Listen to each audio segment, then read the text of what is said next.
The next station is Tooting Back.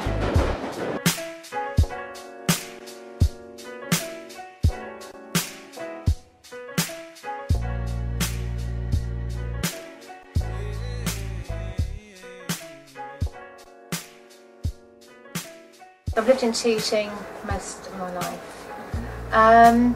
It's a bit of a melting pot. When people come from abroad, it's very strange. There's nothing here, but everybody seems to stop off here for some reason, and quite a lot stay. So, literally, if you look out a window anywhere in Tooting, you really wouldn't know what part of the world you're in, because there are such a mix of people from everywhere.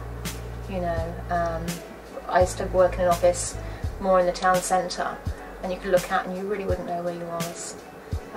So it's nice, but obviously it can cause problems within the community. Everyone's fighting for space for their own community within the community, and that's why this place is good, because it kind of brings everyone together.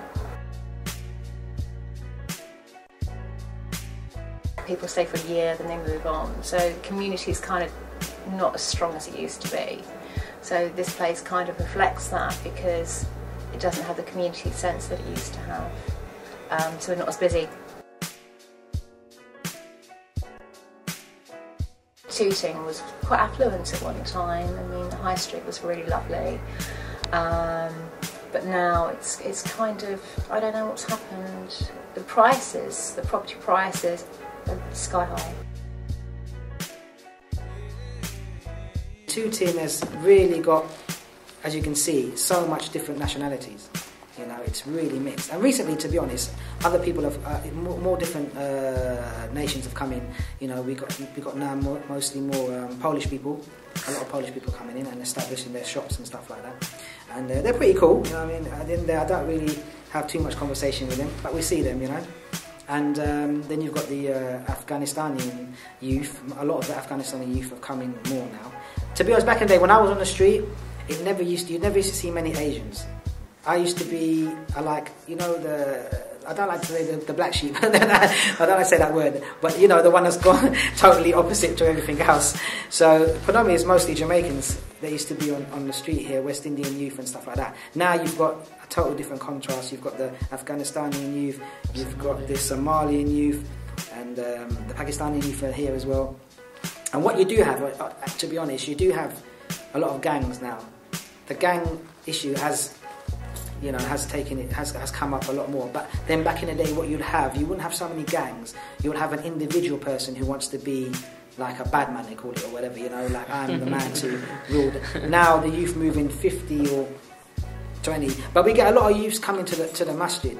You know, and we try to show them. The right way of living as a Muslim, which is not to have, this type of attitude of gang.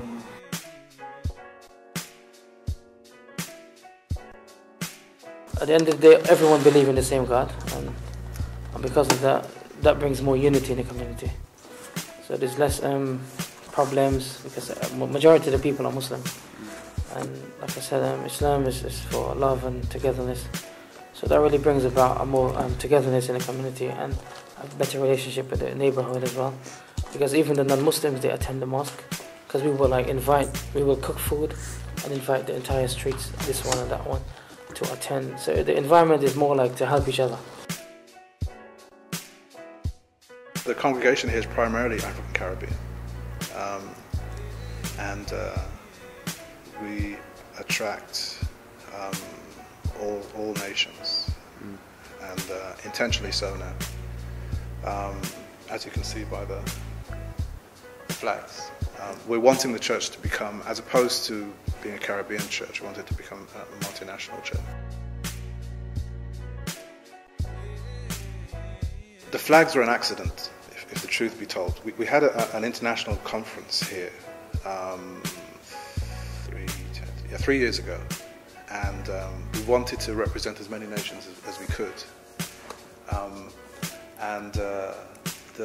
The plan was, after the conference had finished, to take the flags down. And because initially my thoughts were, well, they sort of spoil the architecture. I like old buildings, and this is a quality building. And the Lord said, leave them up there. And what happens is, when folks come in through the main door, and they're coming through the entrance, they look around, and they look up. And you can see it happening. They always look for their flags. And once they see their flag, it's like, okay, I'm represented here. So it's a good welcome sign for all nations. What we do is to make sure that we keep links with the community around us, those business owners and the folks on the local area. We stay in touch.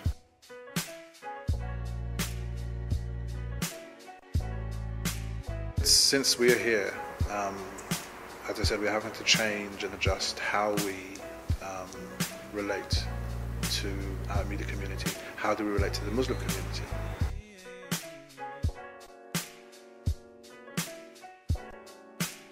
Some of the young people were part of something called the Three Faiths Project.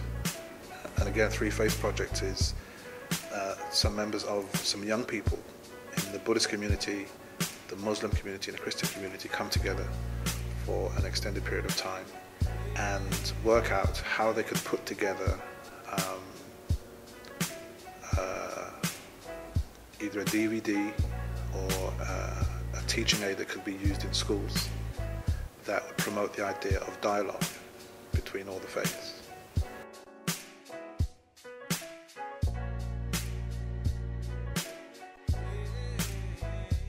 You're going to give God some glory, is that right? Amen? Amen? Let me lift him up right now. The song says, Lord, I worship and adore you. Lord, I